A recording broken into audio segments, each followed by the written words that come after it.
Hello, everyone. Welcome to the Little Chapel of Faith. My name is Tina. If you're new here, welcome. If you're returning, welcome back. We have platforms on Instagram, Facebook, YouTube, and TikTok. If you're on any of those or all those, please like, subscribe, and share. We are here with the readings from the Autobiography of St. Therese. So let's begin. We are on chapter 7. Monday, the 9th of April, 1888, was chosen for my entry. It was the day you kept the Annunciation at Carmel, transferred because of Lent. The evening before, we all gathered around the family table for the last time, and it nearly broke my heart. Just when I would have liked to have no notice taken of me at all, everyone spoke to me most tenderly. It made me feel the sacrifice of parting all the more.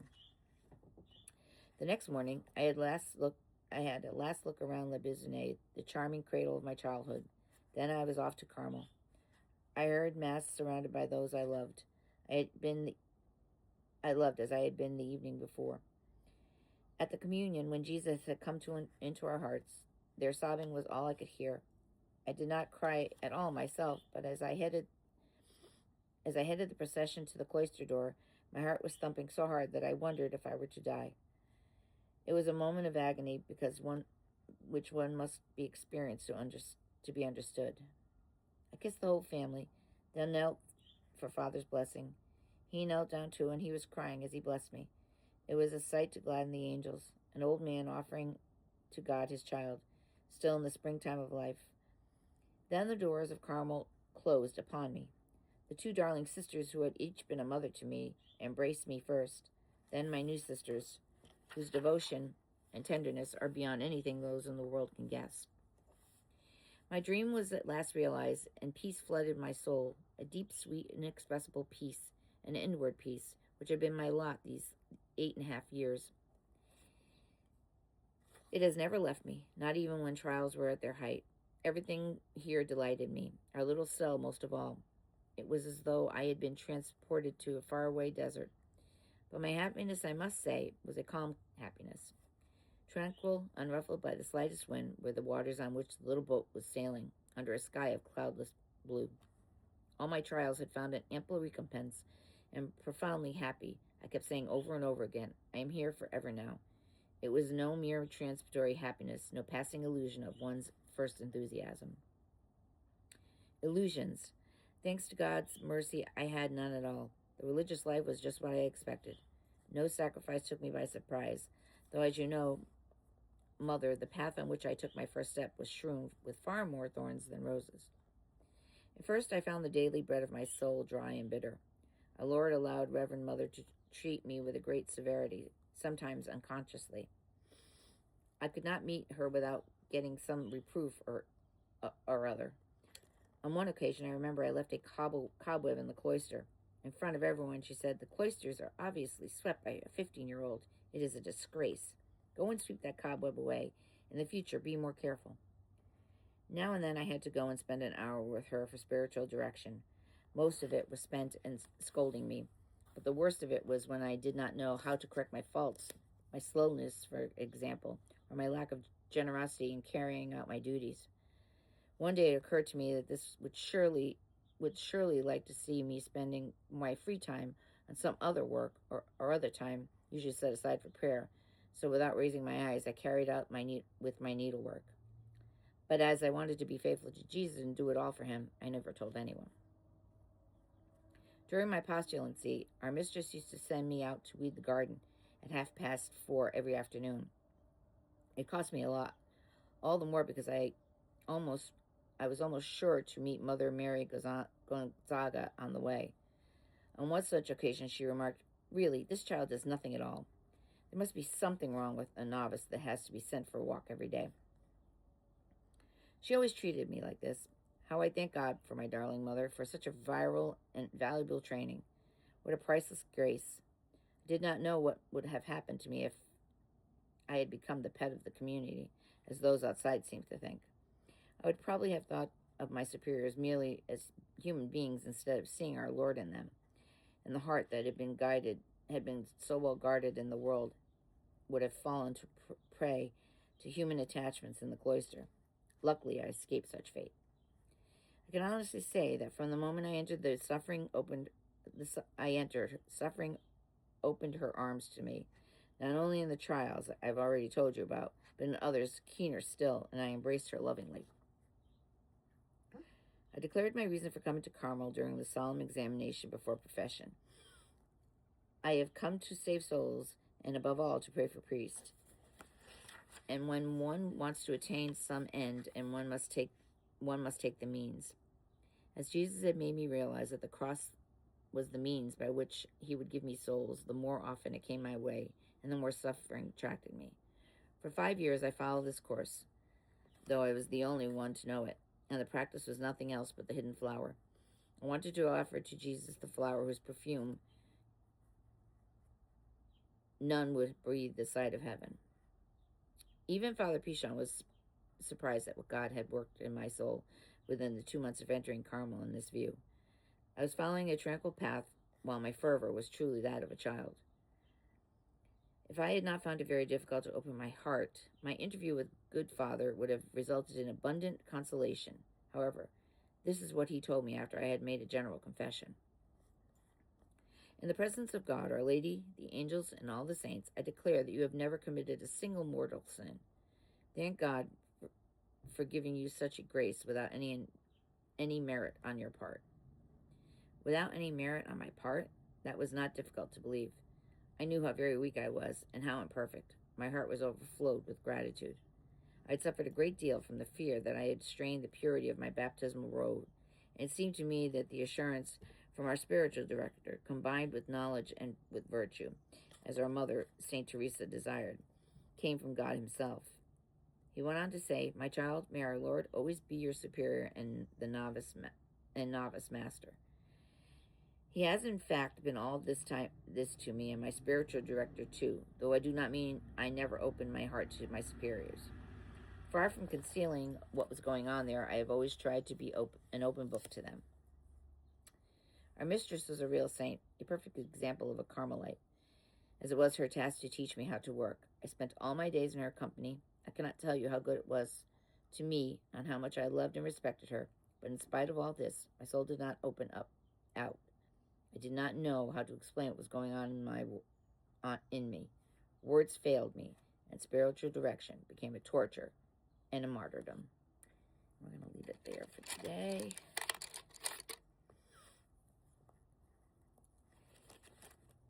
I hope that you are all having a beautiful day. Be well, be safe, be kind to each other. May God bless us all. Hello everyone, welcome to the Little Chapel of Faith. My name is Tina. If you're new here, welcome. If you're returning, welcome back. We have platforms on Instagram, Facebook, YouTube, and TikTok. If you're on any of those or all those, please like, subscribe, and share. We're here with the Autobiography of St. Therese, and we're going to continue where we left off yesterday.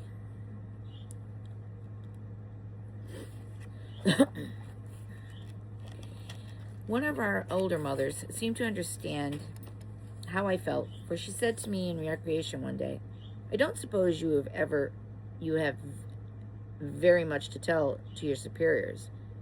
"What makes you think that, Mother?" "Because you have an extremely simple soul. However, it will be even more simple when you become perfect. The closer we become to God, the more simple we become."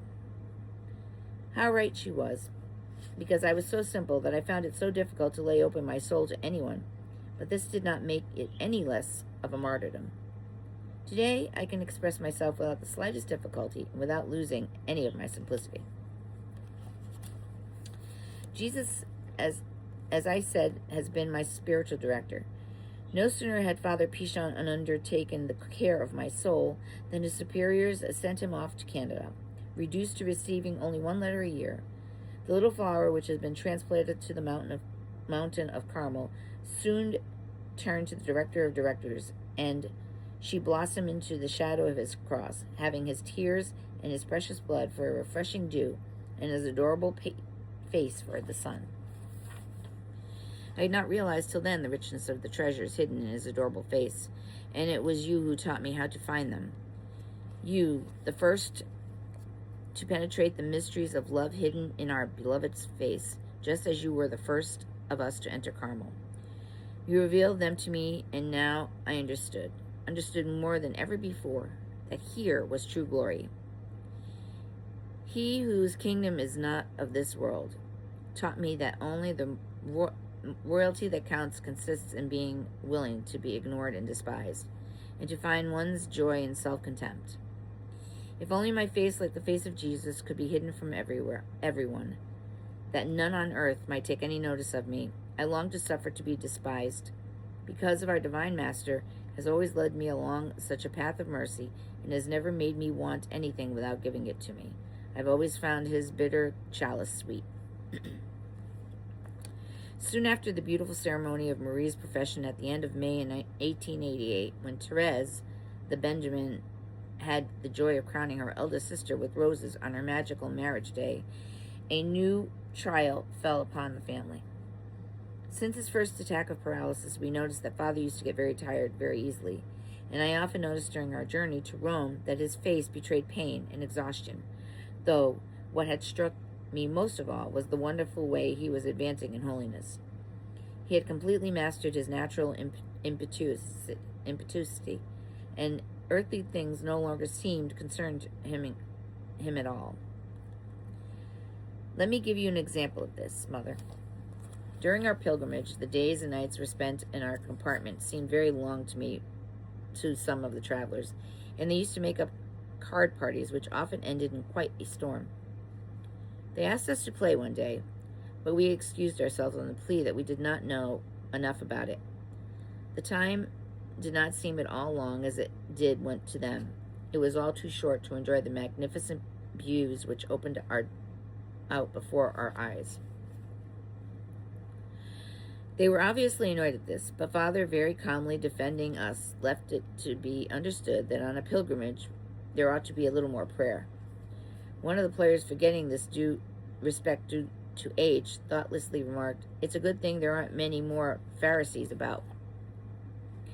Father made no reply. He even seemed to take a holy delight in the incident, and before long found an opportunity of shaking hands with the speaker, at the same time accompanying this fine gesture with so kindly a word that it appeared as if he had not noticed the other's rudeness, or at least had forgotten all about it. But you know, Mother, that his habit of forgiving everyone began long before that. Mother and all who knew him vouched for the fact that he never spoke a single uncharitable word. His faith and generosity were equal to every trial. This is how he told a friend about me leaving. Therese, my little queen, entered Carmel yesterday. Only God could ask such a sacrifice. But he helps me so much that my heart is filled with joy, even in the midst of tears. Such a faithful servant deserved a fitting reward for his virtue. And you will remember, Mother, the reward he himself asked of God that day at visiting, when he said to us, "I have just returned from Alençon. In the church of Notre Dame I received such great graces and consolations that I prayed, 'It is too much, my God, I am too happy. This is not the way to heaven. I want to suffer something for you and offer myself as a—'" The word victim died on his lips. He dared not say it in front of us, but we understood. "There's no need for me to remind you, Mother, of all our griefs. You know the heart-rending details well enough." "There's no need for me to remind you, Mother, of all our griefs. You know the heart-rending details well enough."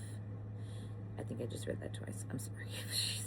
The time came for me to take the habit, and contrary to all expectations, Father had recovered from his second attack. The bishop fixed the ceremony for the 10th January. I had a long time to wait, but what a lovely day it was when it came. Nothing was lacking, not even snow. Have I ever told you, Mother, how fond I am of snow? When I was little, I used to be enchanted by its whiteness. I do not know how it began. Perhaps it was because I was little winter flower, and the first sight which met my baby eyes was the snow, like a lovely mantle covering the earth. Anyway, I wanted to see the nature clad like myself in white on the clothing day, but I'd almost given up hope because it was so warm the day before that it might have been spring. The 10th came and the weather was just the same, so I gave up my childish desires as impossible of realization and went out to where Father was waiting for me at the cloister door. His eyes were full of tears as he came towards me. "Here is my little queen," he said, and pressed me to his heart. That he offered me his arm, and we made our solemn entry into the chapel. think I'm going to leave it there for today. See, a little suspense of what's going to happen tomorrow. I hope you're all having a beautiful day. Don't forget, we do have the rosary giveaway post up. So if you're looking to get one or try for one, you know, just like, comment, and you'll be entered into the drawing. Until then, I hope you all have a beautiful day. Be well, be safe, be kind to each other. May God bless.